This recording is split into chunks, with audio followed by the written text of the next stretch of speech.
Heading into Coach Scott Frost's third year with Husker football has a lot of Husker fans asking, will this year be boom or bust for the head coach of Nebraska football? Will he exceed expectations or will he fail to meet them for the third year in a row? We have all the answers and more coming up on episode 5 of Husker Sports Weekly.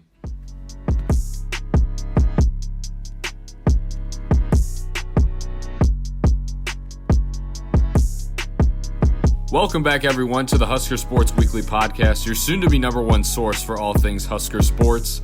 My name is Connor Clark, along with Quinn Navarra, Jarrett Mitchie, and Naren Narsiman.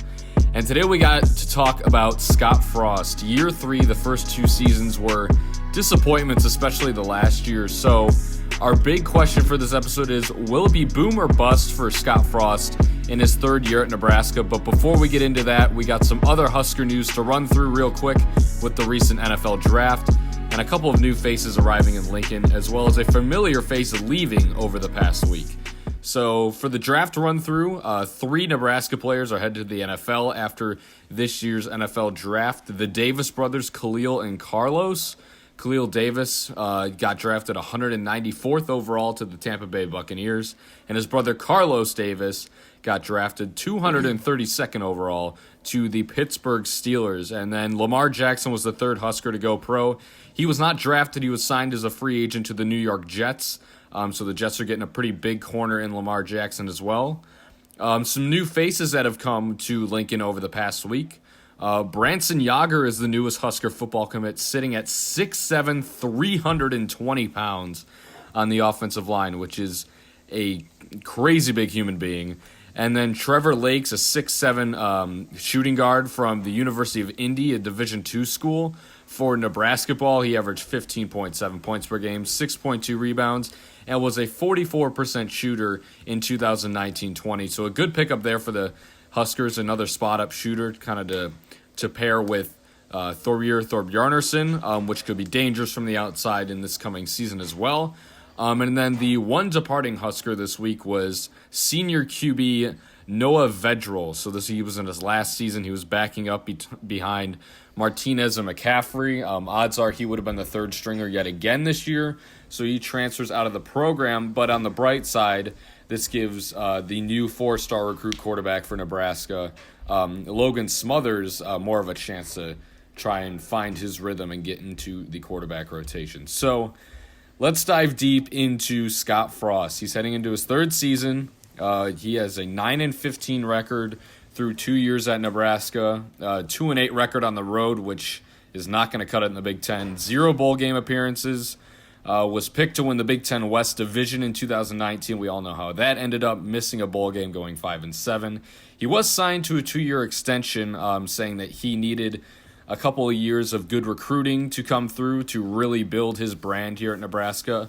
And it started off well. He's got the 20th best recruiting class in the country, according to 24/7 Sports, coming in this fall. And he's got a big decision to make regarding the starting QB for 2020. So I guess we'll just start off with the main question that we got here for the episode with all 3 of you guys.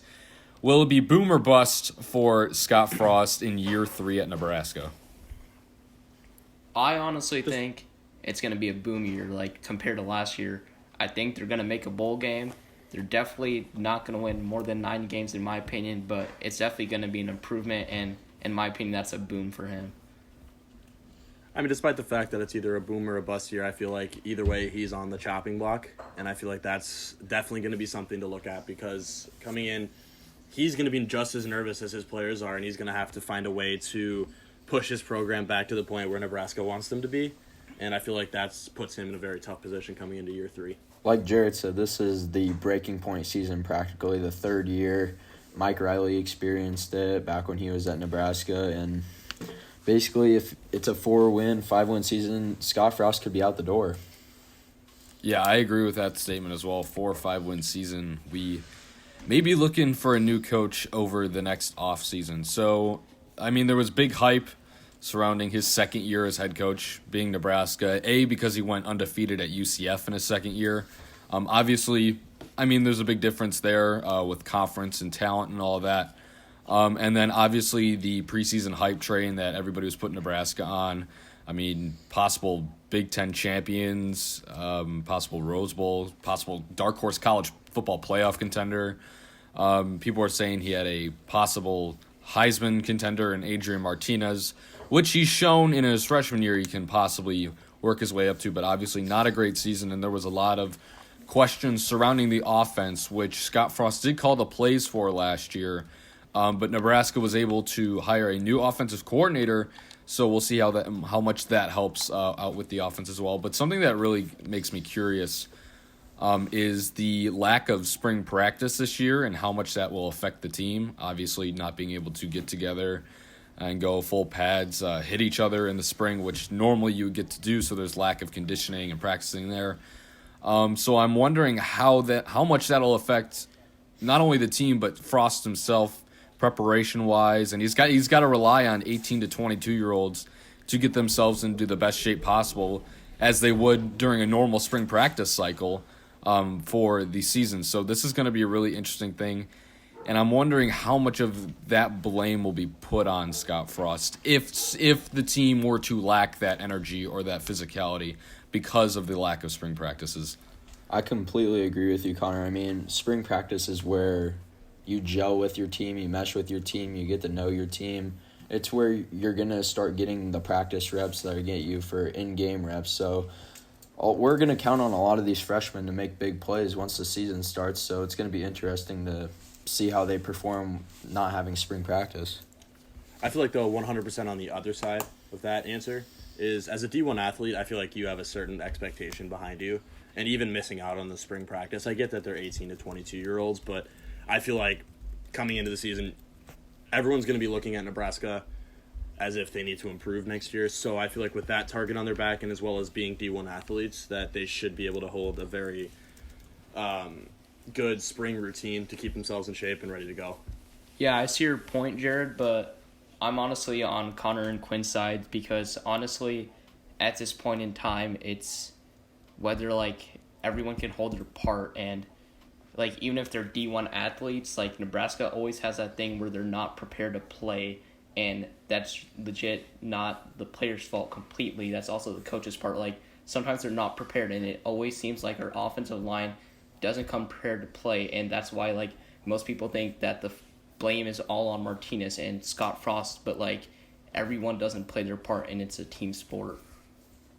Yeah, I mean, I see Jarrett's point. You're a Division I athlete for a reason. You're held to that standard to be prepared for what you signed up for. I mean, you chose to play college athletics at a very prestigious college football program in Nebraska, a program that's deeply rooted with history and tradition.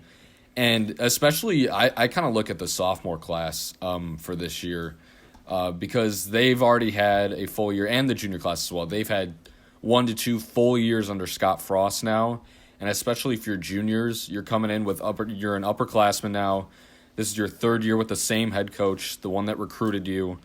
And if you don't come ready to play in the Big Ten, and granted, if there's a season, but if you don't come ready to play and it's your 3rd year under the same head coach, you're an upperclassman, that sets a terrible example for all the players around you, younger or older, honestly. I mean, some seniors, they didn't play all 4 years under Scott Frost, depending on if they transferred to Nebraska or not. And if you're that junior class and you don't come in ready to play, you don't come in conditioned, you don't come in disciplined, that is really, really going to hurt Scott Frost, I feel like, because these are the guys he's been able to work with the most. And that just tells me as a fan and sort of putting an analyst hat on, that shows me that Scott Frost does not have complete control over this team. Well, same with that, though. I mean, building off of that, I wouldn't say that Scott Frost doesn't have the full control of the team. There's a certain leadership role that you take as a coach, but as well as an upperclassman or a captain. And I feel like if that isn't being portrayed, I mean, it can also be on Scott Frost, too, thinking about that now, but if that's not portrayed through the captains and through the upperclassmen, along to the juniors, the sophomores, and the freshmen, there's a missing piece to that point, too, that Scott Frost also has to take into consideration. Not just the football side, but the leadership side. Yeah, I think Scott Frost has a huge impact on the team. You can see in previous years, he plays on a mentality where it's you got to come to play or you're off the team. If you're not prepared, I'm kicking you off. And he legit kicks people off who aren't disciplined and who don't want to come to play. And, like, you can see that mentality by those juniors and seniors who've stayed with Scott Frost, that they're ready to play, they're ready to work hard. And I honestly think that when they come back in the fall, they're going to be ready to go, and those underclassmen are going to get motivated by them. And it's all going to start from Scott Frost. 100% too, and that also comes along on the offensive side with, the decision to make with the 3 quarterbacks. I feel like that's going to play a big role on that point of view because obviously the quarterback is the leader of the offense. You're not always the captain, but I feel like in that perspective, it also comes down to his selection choice of the quarterback too. Yeah, and I kind of want to touch back on what Naren said. If players aren't bought in, Scott will show them the door and they will be kicked off the team. And yes, that is 100% true. But something that concerns me is if that has been the system the entire time, or that has been Scott Frost's kind of way of controlling the program, it concerns me that the amount of lack of success that the team had last year. And I know all the expectations and the hype train wasn't completely realistic for this team, let's be honest. But the schedule was very favorable for this team to make a bowl game, go 8-4, 9-3, something like that. And the fact that they underachieved to the level that they did concerns me a lot. Yes, Martinez dealt with injuries. There was a lot of shakeup with the QBs, which creates the new QB conversation for this year. But the 5-7 season, losses to Purdue, losses to Indiana. Granted, they didn't make a bowl game. They probably still should have had that one. Just close games like that, and then obviously getting blown out by Ohio State on national TV. That is something that deeply concerns me. Kind of with that too, I'm looking here. The 2-8 on the road, I feel like the biggest games to play are on the road, and that may not be against the top teams, but to play on the road is a totally separate game of playing at home. And looking at this, they were only 7-7 at home and 2-8 on the road, and I feel like that alone does not cut it for a Division I football roster. Yeah, I completely agree. Go ahead. I completely agree with that too, and I was gonna move on to more of the quarterback talk, and like how much is Scott Frost gonna have an impact on it. And I personally think that he's gonna have, like, since we talked about like his mentalities, like if you're not bought in, you're out of this program. And I think honestly, I'd say you gotta choose your quarterback like before like game 1. You gotta be set in 100% on that guy, and you gotta believe on him. But I think Scott Frost is like, I'm going to weigh out different quarterbacks. He's going to wait a couple games. If quarterback doesn't perform the way he does, like Adrian Martinez is quarterback through like weeks 1 through like 4, and he's not performing, he's going to take him out, and McCaffrey's going to come in. And I don't know if that's the best move for the Huskers, but that's his mentality. Personally, if I were Scott Frost in this situation, coming with the 3 quarterbacks, I would make my decision early, work with it through training time, see kind of what's going on with that, and then make your decision. Make the decision early, let them develop, and then if they're not going to develop well with the offense, switch it around.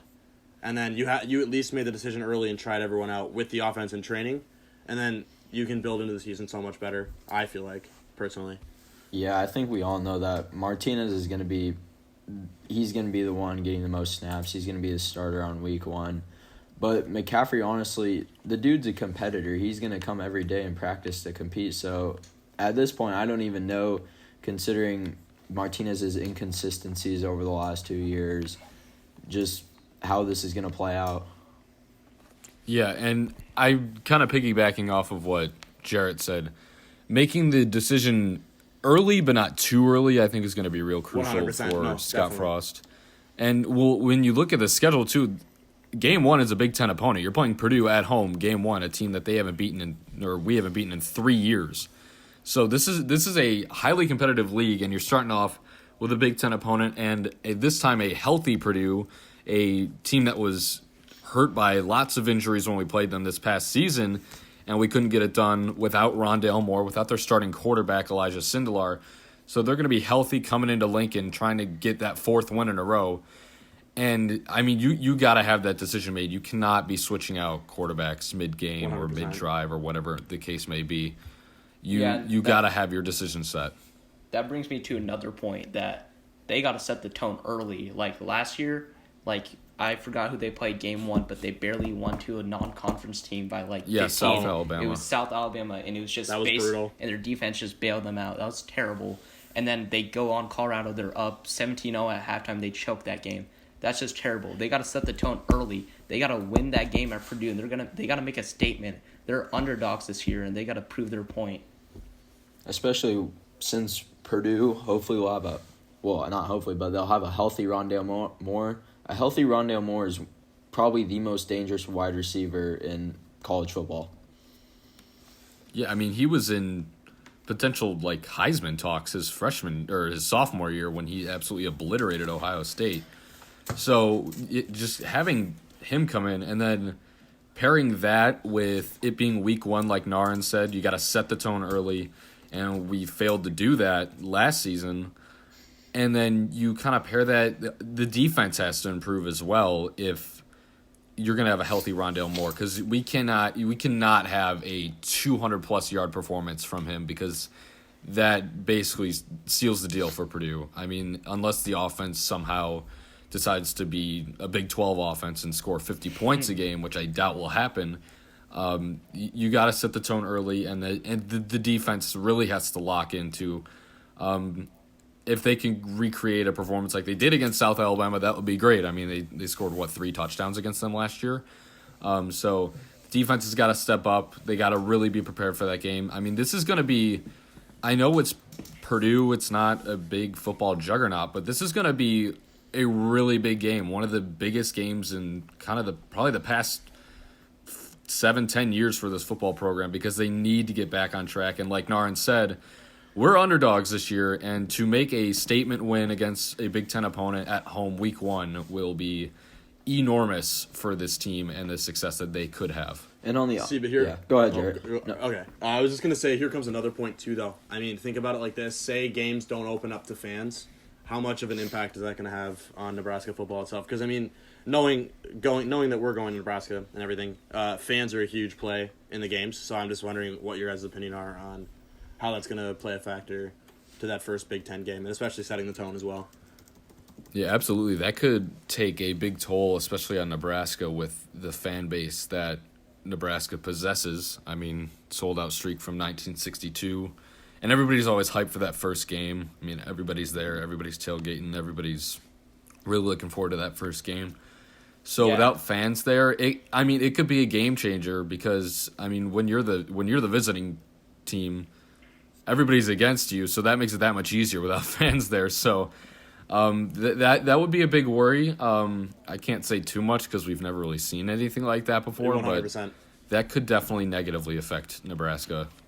Yeah, the environment plays a huge part. Memorial Stadium's a huge stadium, and it's always packed. And like, if you've never been there before, it is game time. And like, even when the Huskers are losing by 30, the fans are way in it, and like, they motivate the players. And I don't know if it probably will negatively impact them, but they gotta like hold tough, and they gotta still play through it, even if that happens. Yeah, I mean, I feel like, honestly, there's a lot going against us coming into the first week of the season, but if we somehow find a way and Scott Frost can get his team ready, I feel like, we can beat Purdue. Mm-hmm. But there's also a lot of factors that are coming against us too. So, I mean, it's a tough one to call. Yeah, I agree. I think we can beat Purdue, especially with the team that we're coming. I'm really high on this recruiting class that we're getting in. Yes. And although going back to what Naren said about making a statement and kind of setting the tone for the rest of the season, I mean, the first 7 games in this schedule are sort of favorable towards Nebraska. I mean, Cincinnati, that's a tough game. Purdue will be a tough game. But then you play Northwestern, Illinois, and Rutgers, 2 of those who struggled tremendously last year. Illinois barely made a bowl game, and Nebraska ended up beating them last year. So there's a very good possibility, say, Nebraska wins that first game by a score or 2 against Purdue. that could open up a potential 6-1, maybe dare I say 7-0 start for this team, which would already secure them a bowl game spot. I know that's kind of far-fetched right now, but winning that first game is going to be crucial because then you got Central Michigan, South Dakota State. Both of those should be W's, and they're all at home. And then you welcome Cincinnati at home and say there aren't fans, going back to what Jarrett said. That could be a big one because Cincinnati, they were ranked. They won 11 games last year. So having no fans for that could be detrimental to the team's success in that game. But then their road games, I mean, they play at Rutgers, at Northwestern. Not too terrible. Two struggling Here's the teams. deal with the road game piece too, though. I mean, like I said before, I feel like the 2-8 record on the road isn't going to cut it. So they somehow have to find their way through that as well. Yeah. And even though we're not playing the best teams on the road, they're going to still have to focus in and not as much think of how we can beat them, but think of how we can, produce our away record so we're not, getting off to a bad start as of last year. Absolutely. It's just hard because those last 5 games you're looking at, three out of the 5 of them are away games. You're looking at playing Ohio State, and then you're in Iowa City against the Hawkeyes, and then you're in Madison against Wisconsin. 3 should be really good teams next year. It's just going to be really tough, that last 5-game stretch that might lead into a bowl game. Yeah, that 5-game stretch is absolutely brutal. Yeah. I mean, they definitely saved the worst for last. And I don't know if that's a good thing or a bad thing at the same time. I mean, you're getting your easy games, maybe even easy wins at the beginning of the schedule, but then you're getting into the crucial part where if we're not looking at a 6-1 by the time we get to that last stretch, that it may be a crucial point to get into a bowl game. I say we take it. I mean, honestly, I just take it one game at a time. The beginning of the schedule may seem easier, but once we get down towards the end, I feel like if we just, as a team, if we dig in and we focus, I feel like as a Nebraskan football fan, I feel like we can produce good numbers. I'm not saying we can beat the Hawkeyes, the Badgers, or Ohio State, but, if we get there, we get there. We'll see, right? Yeah, and then if the first half of the season is, if Nebraska does well, that momentum could carry over to those final 5 games. Say they blow out Northwestern, Illinois, and Rutgers 3 in a row, and then you head into that rough 5-game stretch. That could definitely help their team as well, just kind of coming in with a swagger that they really haven't experienced under Scott Frost yet. And we have just as much... Yeah, go ahead, Naren. I was about to bring up that point, but, you can think about the other side, too. Let's say that Purdue comes super prepared and they beat us at home. We go 0-1, and let's say we win the next 2 games because those are just pretty easy games. But then we go against Cincinnati. That'd probably be a loss because we're just, so down. And then we have that road stretch for a little bit. We probably lose a couple games there, and then they have to go against Ohio State, Penn State, Iowa, and Wisconsin, and those are going to be tough games. And honestly, that's not going to look good for them. And there's no more excuses this year. We have the talent to go up against any team in the country right now. I mean, look at our recruiting class that we got this year. All those guys are going to see field time at most part. So there's no excuses at this point, especially with Scott Frost in his 3rd year. All of these are his guys. So, and that's where I'm saying the breaking point this year is if he can produce a good football team. Yeah, absolutely. And kind of going back to that Penn State game, that's where fans are going to come into play big time. I mean, if we can get a 6-1, maybe worst case 5-2 Nebraska team, welcome Penn State into Lincoln with a sold-out crowd, that's obviously a huge Big Ten game. Penn State's good year in and year out, so that could be a game to look at. If there are a lack of fans, or if fans are allowed, which obviously all of us would prefer, so that could be a big turning point in the season because Penn State obviously is a juggernaut.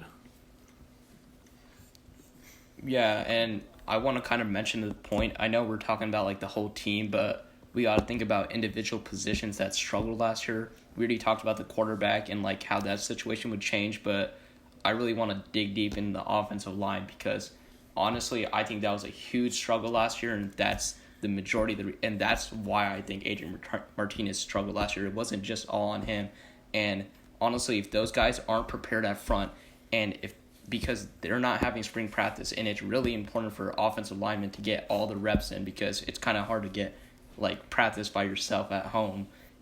you got to get in-game reps, and if they're not prepared, they're not going to be looking good again. Yeah, absolutely. And part of it, to go along with the offensive line struggles, was the play calling. I mean, the play calling really didn't favor him that much. There was a lot of bubble screens. Lots of bubble screens, which did not work out because when you can't block normally, odds are you can't block downfield in open space. And you pair that with 10-plus screen passes a game, it's just not going to work out well. Yeah, I want to see some trick plays like Martinez and McCaffrey. They have legs. Like, honestly, the Eagles drafted Jalen Hurts. They were like planning to use Carson Wentz and Jalen Hurts at the same time. Like, why don't we do something like that? Have McCaffrey and Martinez on the field at the same time. Do some trick plays and like involve both of them. And honestly, we would surprise some teams by doing that.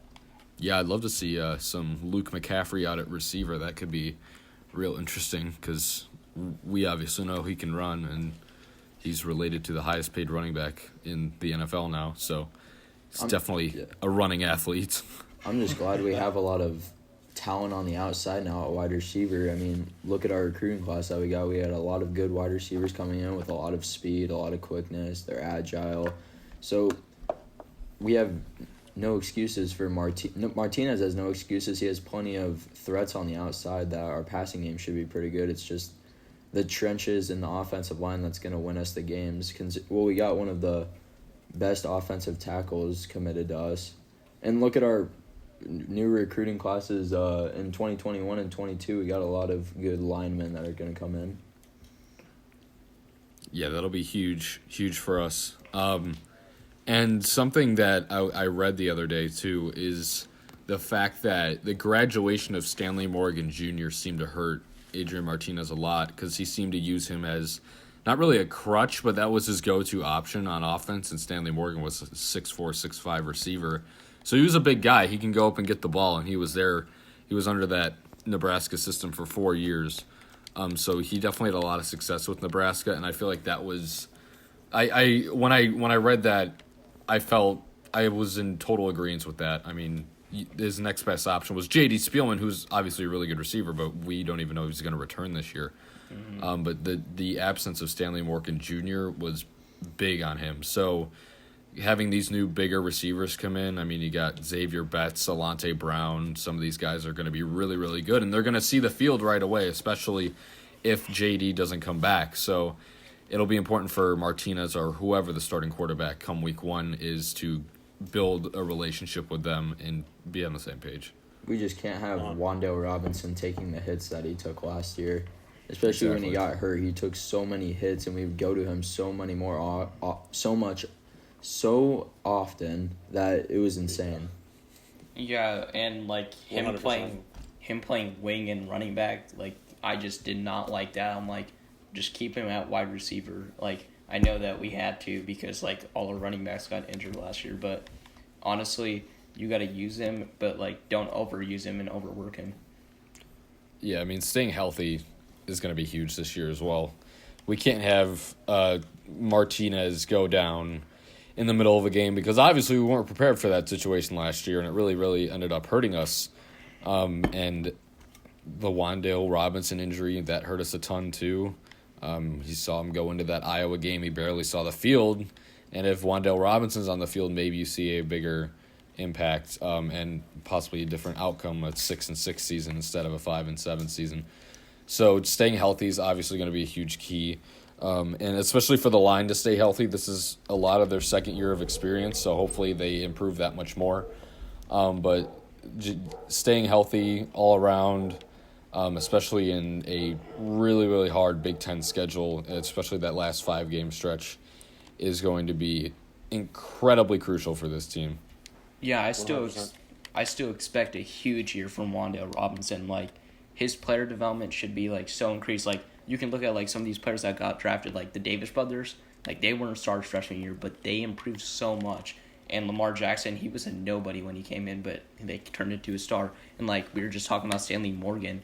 Stanley Morgan got better every single year, and he became a go-to target. And honestly, I think Wan'Dale Robinson would be kind of that go-to target. But, like, hopefully, like how we were mentioning before, he's not overused and, like, our plays get predictable. Yeah, absolutely. And I kind of like the trick play suggestion. I mean, throw a little Philly special in there, whatnot, to see if it works. So it might as well get creative with the offense while you have the weapons to do so. So, I mean, Scott Frost's got a lot of expectations going into year 3, if year 3 even happens. Let's hope it's a boom year. Let's hope it's a lot of people are saying bowl game.